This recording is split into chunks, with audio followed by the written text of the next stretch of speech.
How do we communicate science more effectively? To a nation watching reality television. Now, there's nothing wrong per se with reality television. I will leave that to every individual to decide for themselves. But the point is that science is shaping the way we live. And we're a very distracted America right now. We're a very distracted globe right now. I've been thinking about this for a long time. I've been thinking about communicating science for many years. And my story starts in graduate school. I was in a marine biology program. I was studying the very charismatic sea cucumber. And I was doing a lot of reproductive work, a lot of population modeling. But at the same time, I took a job as a top 40 radio personality. And while this seems like a tangent, it's really not. Because I noticed early on that at the university, we could have a phenomenally good scientist come and speak to everyone. And 15, 20 people in the audience, that was pretty good. But with the radio station, we could pull out 2,000, 3,000, 4,000 people to be part of a community service event, whether it was collecting food for Thanksgiving or anything like that. And we made it fun and we made it engaging, and we were using basic social marketing strategies that the science community wasn't really exposed to. And so while the goals of pop radio are certainly different than the goals of academia, it seemed clear that perhaps the science community might learn a little something from adopting similar strategies. Now, from there, I went on to work on Capitol Hill, and it was a bit alarming to realize how infrequently science influenced the policy-making process on really important things that are going to impact all of our lives.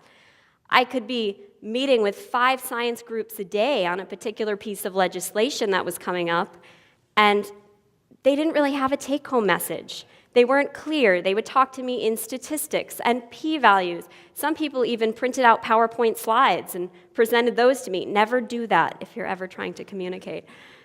And so at the same time, you'd have pseudoscientific groups coming in, talking about how climate change was a big conspiracy, but they were funny, and they were articulate. They had fancy PhDs after their names, maybe not in science, and they served food. And so at the end of the day, when those staffers needed to decide what to go back and tell their boss about, it often wasn't the science that was getting through. And so I decided to dedicate more of my time to connecting this gap, this disconnect between science and the American public. So we shall get started by looking at where things are today. Now, just 38% of Americans correctly answered this question. The universe began with a huge explosion, true or false? There's different ways to interpret that, but 38% is a pretty low percentage.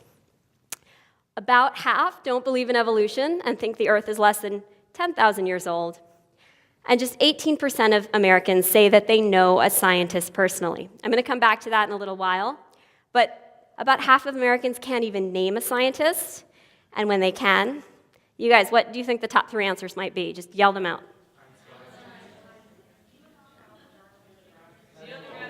You guys are pretty good. You're doing better than most of America. I heard Einstein. I heard Hawking. The top 3 answers are Al Gore, Albert Einstein, and Bill Gates. Now, of these 3 guys, you'll notice that they're either not alive, not a scientist, or not the kind of scientists that I'm talking about today. And so scientists in the American mindset aren't very relatable. They're usually thought of as these older white guys in lab coats, not people that we know and care about, who we're friends with, who we can really understand, who are like us. And therein lies a lot of the problem.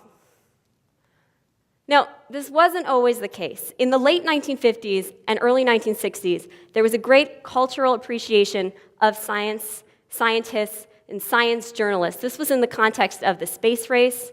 This was at a time when we were all watching Sputnik. Things were different. Science was really celebrated. Today, I would argue that science is as, if not more relevant to the economy and to policymaking than ever before. But the cultural standing of science is in steep decline. What do I mean by that? Well, take, for example, if you watch 5 hours of cable news, you're lucky if you see 1 minute devoted to science and technology. And that minute isn't usually about the stuff that's going to really influence our lives. It's about diet or fitness. Between 1989 and 2001, the number of newspapers that had a weekly science section shrank by 2/3.